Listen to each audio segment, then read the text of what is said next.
नमस्कार, बात पतेगी में आपका स्वागत है। मैं हूं अखिलेश शर्मा। पूरा देश इस समय कोरोना महामारी से जूझ रहा है। सरकारें, अस्पताल, व्यवस्था, तंत्र ये सब उससे निपटने में लगा हुआ है। लेकिन एक दूसरी महामारी भी है जिससे हमारा पूरा समाज भी जूझ रहा है। वो महामारी है अनैतिकता की।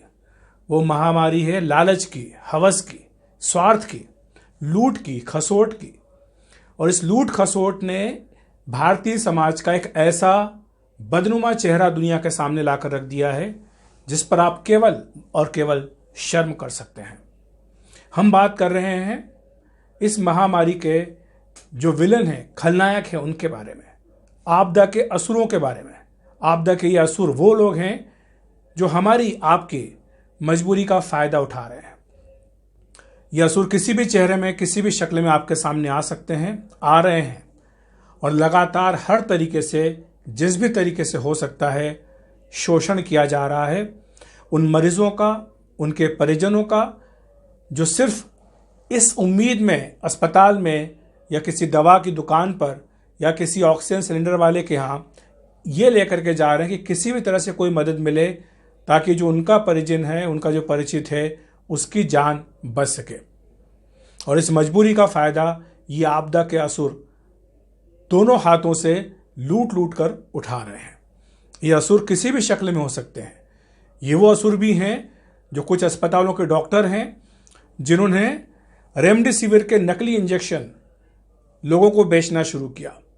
ये असुर वो डॉक्टर भी हैं जो रेमडेसिविर या दूसरी दवाइयाँ जो अस्पताल हैं वहाँ से चुरा चुरा करके जो मरीज हैं या जो उनके परिजन हैं उनको बेच रहे हैं।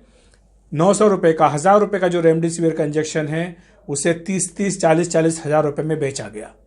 और ये लालच केवल यहीं तक नहीं रुका है। नकली इंजेक्शन बेचे जा रहे हैं, नकली इंजेक्शन जिसमें खाली पानी भर दिया जा रहा है, ऑक्सीजन का, ग्लूकोज का पानी डाल करके भर दिया जा रहा है और उसको बेचा जा रहा है इंजेक्शन के शक्ल में 30-30 हज़ार रुपये में, 40-40 हज़ार रुपये में। कुछ लोग तो ऐसे भी मिले हैं जिन्होंने 70-80 हज़ार रुपये दे करके, 1-1 लाख रुपये दे करके ये इंजेक्शन खरीदे।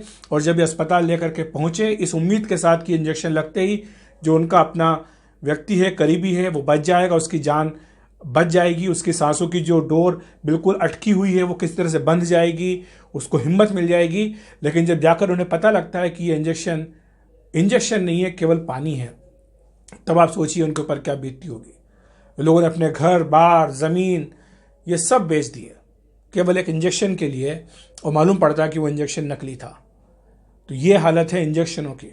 नर्सेज, इसमें वार्ड बॉय, ये लोग कई जगह पर, मैं सबकी बात नहीं कह रहा हूँ, लेकिन कुछ लोग हैं, कुछ ऐसी मछलियाँ हैं जो इस पूरे तालाब को गंदा कर रही हैं। निकल करके ये लोग साठ गांठ करके किस तरह से किसी भी सूरत में बस पैसा कमा लें, रेमडेसिविर का इंजेक्शन नकली हो, किस तरह का भी हो, बेच रहे हैं। ऑक्सीजन सिलेंडर, इसको लेकर के आप देखिए, एक ऑक्सीजन सिलेंडर 20,000, 30-30 हज़ार रुपये में दिया जा रहा है। कोई सीमा ही नहीं है, लालच की कोई सीमा नहीं है, सारी सीमाओं को पार कर दिया है। सामने वाले की मजबूरी का पूरी तरह से फ़ायदा उठाने की कोशिश की जा रही है। जानते हैं वो कि ये सामने वाला मजबूर है, इसको किसी भी सूरत में बस ऑक्सीजन का सिलेंडर मिल जाए ताकि उसके जो परिचित है, जो उसका करीबी है, जो रिश्तेदार है, जो जिसको दरकार है कि ऑक्सीजन का सिलेंडर मिलती है, उसकी सांसें चलने लगेंगी ठीक से, उसके लिए 20,000 रुपये में, 30,000 रुपये में सिलेंडर दे रहे हैं। तो कई बार तो ऐसा भी होता है कि खाली सिलेंडर दे दिया जाता है। और लालच की यहाँ तक भी हद है कि जो आग बुझाने के यंत्र होते हैं, फायर एक्सटिंग्विशर, उनको ऑक्सीजन सिलेंडर के नाम पर बेचा जा रहा है। यानी इस लालच में ये भी नहीं देखा जा रहा है कि इसका क्या असर होगा। जिसको ऑक्सीजन चाहिए उसको तो ऑक्सीजन मिलने की दूर की बात है, लेकिन जो लेकर जा रहा है, जो आसपास के लोग हैं, उनकी भी जान जोखिम में जा सकती है, ये भी नहीं सोच रहे लोग। ऑक्सीजन कंसंट्रेटर, हमने देखा किस तरह से खान मार्केट का एक जो गैंग है वो सामने आया कि बाहर से, चीन से उन्होंने ऑक्सीजन कंसंट्रेटर मंगाए और यहाँ पर लोगों को महंगे दामों पर बेचे जा रहे हैं। मौका ये होना चाहिए था कि आप खुद सामने आते, मदद करते लोगों को कि आप ऑक्सीजन कंसंट्रेटर दे रहे हैं मदद करने के लिए, लेकिन ऐसा नहीं है। ये लालच जो है ये साफ दिखा रहे हैं और किसी भी तरह से हो सके जितना मुनाफा कमा सके वो कमाने की कोशिश की जा रही है। ऑक्सीमीटर, वो ऑक्सीमीटर जो 15 दिन पहले, 20 दिन पहले आपको 1500 रुपये में, 2000 रुपये मिलता था, वो आपको 4000 रुपये, 5000 रुपये में मिल रहा है। और जो सस्ते मिलते हैं उनकी कोई गारंटी नहीं है कि वो चीन के बने हुए वो किस तरह से चलेंगे नहीं चलेंगे, उनकी जो रीडिंग आएगी वो सही होगी या गलत होगी। लेकिन जो अच्छे हैं, अथेंटिक है, उनकी कीमतें 3-4 गुना बढ़ा दी गई है। ये ऑक्सीमीटर का है। जो नॉर्मल दवाइयाँ हैं आपकी जिसमें कि आपकी पैरासीटामॉल है, जिसमें कि आपके एंटी एलर्जिक हैं, ये बाजार से गायब हो गई हैं। लोग इन दवाइयों को खरीद करके अपने घर में रख रहे हैं। विटामिन की दवाइयाँ, जिंक की जो सिरप होती है या फिर जो टैबलेट्स होती है वो आपको नहीं मिल रही हैं। क्यों? क्योंकि लोगों ने घरों में खरीद के स्टॉक कर लिया है, इस आशंका में कि कल से अगर उनको जरूरत पड़ेगी तो क्या होगा।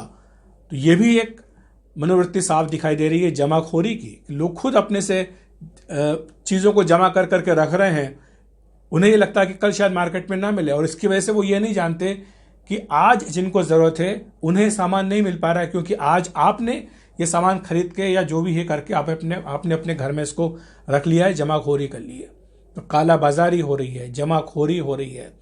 और किस तरह से अस्पतालों में, कुछ अस्पतालों की शिकायतें आई कि वहाँ पर हाथ के बने हुए बिल लोगों को दिए जा रहे हैं और लाखों रुपए के बिल बना करके लोगों को दिए जा रहे हैं।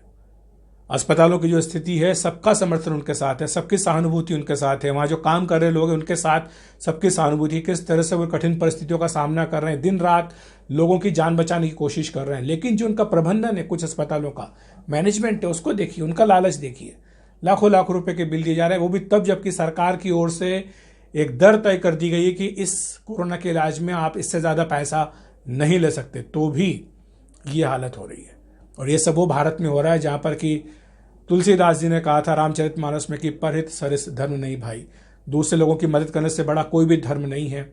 वहाँ पर ये हो रहा है कि आप दूसरे लोगों की मजबूरी का फायदा उठा के अपना घर भरने की कोशिश कर रहे हैं।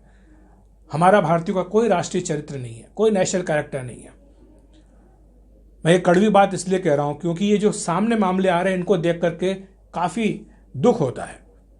सब ऐसे हैं ये बिल्कुल नहीं है, कतई नहीं है। हम ये भी देख रहे हैं कि ऐसे हजारों लाखों लोग हैं जो निस्वार्थ भाव से चुपचाप मानवता की सेवा कर रहे हैं।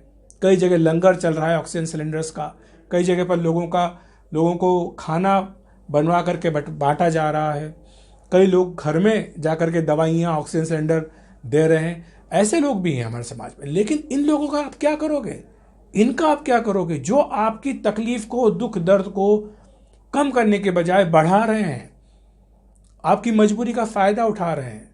नकली दवाइयाँ, नकली इंजेक्शन, खाली ऑक्सीजन सिलेंडर, लाखों रुपए के अस्पताल के बिल, ये कब तक चलेगा? क्या सब कुछ सरकार ही करेगी? क्या सब कुछ पुलिस ही करेगी? क्या समाज कुछ नहीं करेगा? हम खाली चुपचाप बैठेंगे, देखते रहेंगे? मेरी तो अपील आपसे ये कि अगर आपकी नज़र में कोई ऐसा मामला आता है जो इस तरह से कालाबाजारी कर रहा हो, जमाखोरी कर रहा हो, तो मुझे लगता है कि आपको उसका नंबर लेकर के पुलिस को सूचित करना चाहिए, ताकि पुलिस इस मामले में कोई कड़ी कार्रवाई कर सके। जब तक ऐसे लोग नहीं पकड़े जाएंगे, ऐसे जो रैकेट चल रहे हैं, जो बड़े बड़े इन्होंने अपना जाल बिछा रखा है, जब तक ये ध्वस्त नहीं होगा, ये लोगों को राहत मिलने वाली नहीं है। और आप ये देखिए कि इससे लोगों की तकलीफ ज़्यादा हो रही है। आप इस उम्मीद में आप अपना घर बेच करके, ज़मीन बेच करके 1 लाख रुपए में एक इंजेक्शन खरीद करके लेकर जाते हैं, लेकिन पता चलता है कि वो इंजेक्शन नकली था। तो जो उम्मीद थी वो भी गई, आपका जो संपत्ति थी वो भी चली गई, और जो राहत आप पहुंचाना चाहते थे वो भी आप नहीं पहुंचा पाए। तो हुआ क्या? आखिर उसमें उसका जो लालच था वो तो पूरा हो गया, लेकिन जिसने मदद करने की कोशिश किया, जिसने अपना भी परिचित की जान बचाने की कोशिश की, उसमें तो उसको कोई सफलता नहीं मिली। तो ऐसे में क्या होगा? आखिर कब तक हम समाज के एक नागरिक के तौर पर चुपचाप बैठे रहेंगे? हमें लगता है कि इसमें जागरूक होना चाहिए, और ये जो आपदा के असुर हैं इनको एक्सपोज करने में किसी भी तरह की कोई कसर बिल्कुल नहीं छोड़नी चाहिए। ऐसे कठिन समय पर सबको साथ आने की ज़रूरत है, मिलजुल कर काम करने की ज़रूरत है। आप जिसकी जितनी मदद कर सकें, आप अगर कम से कम ऑक्सीजन सिलेंडर, दवाइयाँ, हॉस्पिटल बेड, आईसीयू, ये सब अगर आप इंतज़ाम नहीं कर सकते हैं, आप किसी को अगर खाना खिला सकते हैं तो वो खिला दीजिए। अगर आप अपने व्हाट्सएप ग्रुप में तो कम से कम अच्छी सूचनाएं, जो ऑथेंटिक सूचनाएं हैं, उनको ही आप आगे बढ़ाएं तो बेहतर होगा। कम से कम ये भी एक कर सकें तो ये भी एक बहुत बड़ा योगदान रहेगा कि आप कहीं से कुछ फॉरवर्ड आया, आपने दूसरे का उसको फॉरवर्ड कर दिया।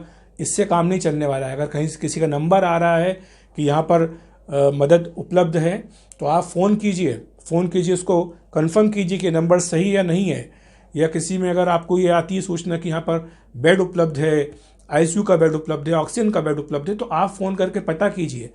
अगर आप कंफर्म हैं, पक्का हैं, श्योर हैं, उसके बाद ही सूचना को आगे बढ़ाएं। अगर आप ये छोटा सा काम भी कर दें तो भी आप एक तरह से दूसरे लोगों की मदद ही कर रहे होंगे। तो मुझे लगता है कि इस वक्त पर हमें यही सब छोटी छोटी चीज़ें करने की ज़रूरत है। सतर्क रहें, अपने अंदर का जो इंसान है, मानव है, मनुष्यता है, उसको ना मरने दें। बात पति की मैं सिर्फ यही आज बात करने आया था।